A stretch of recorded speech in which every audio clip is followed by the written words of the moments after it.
In this video, we're going to go over the two tangents angle theorem, which says that the measure of an angle formed by two tangents drawn to a circle is 1/2 the positive difference of the measures of the intercepted arcs. So let's look at the following figure to see what this statement is talking about.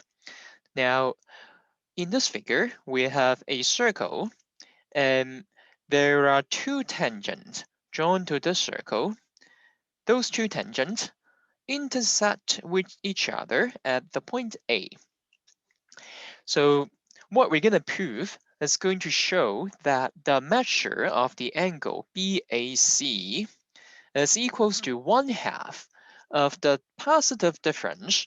In other words, the absolute value of the difference between the measures of the arc BPC and the measure of the arc BQC.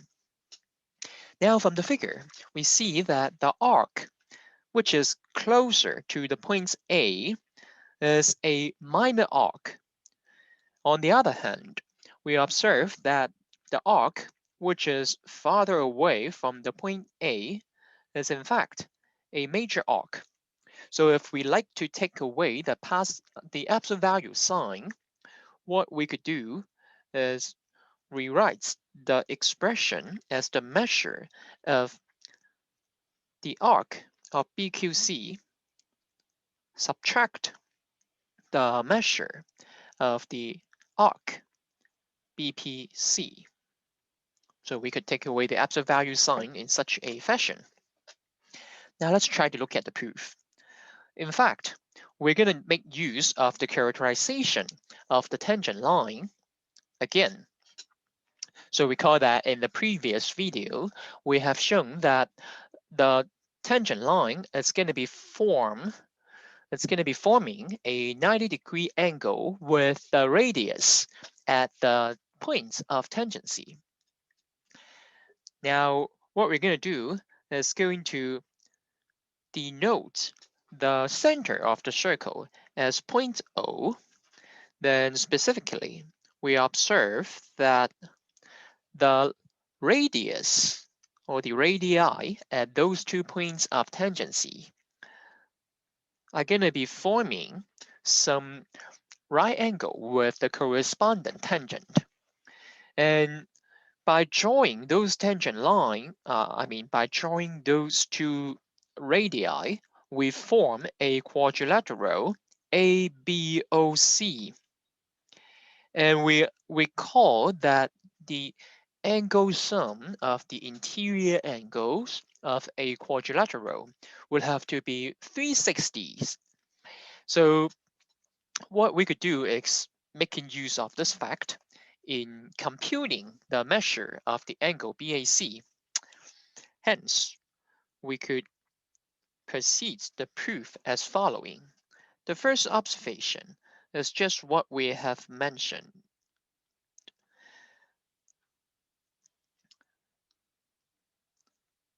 We have the measure of the angle BAC equal to 360 subtract the measure of ABO, which is the angle up here between this radius and this tangent. And then we're going to take away the angle BOC. Lastly, we're going to take away the measure of the angle OCA.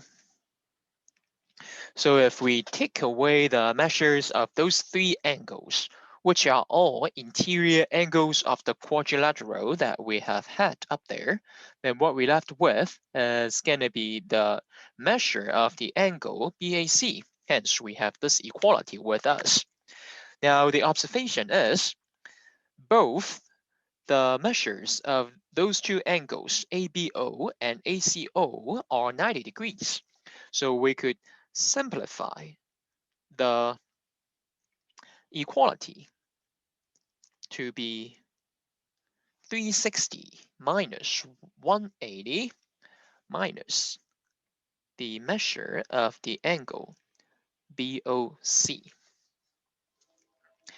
Now let's observe that the measure of the angle BOC is in fact equal to the measure of the arc BPC.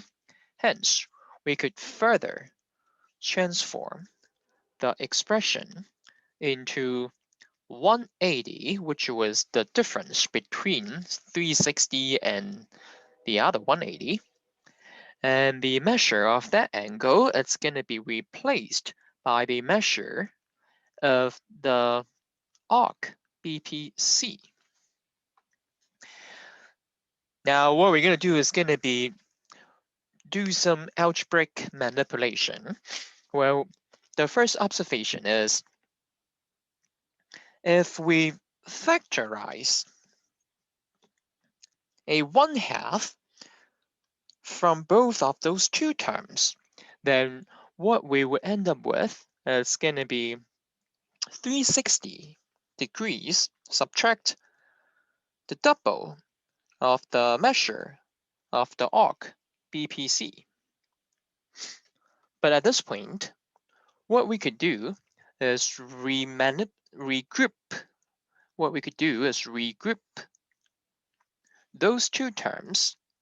For instance, we could pull one of the measure of BPC out and combine it with the 360 degrees,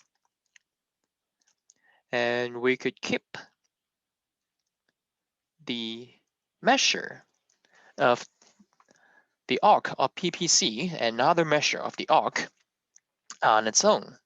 Now, lo and behold, the difference between 360 and the measure of BPC happen to be precisely the measure of the arc BQC, which is the supplemental arc to the arc BPC.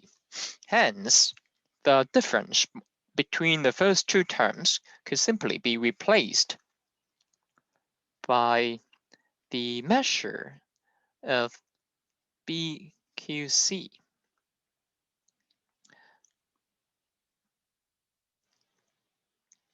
All right, and this observation is precisely what we love to prove. So we are done.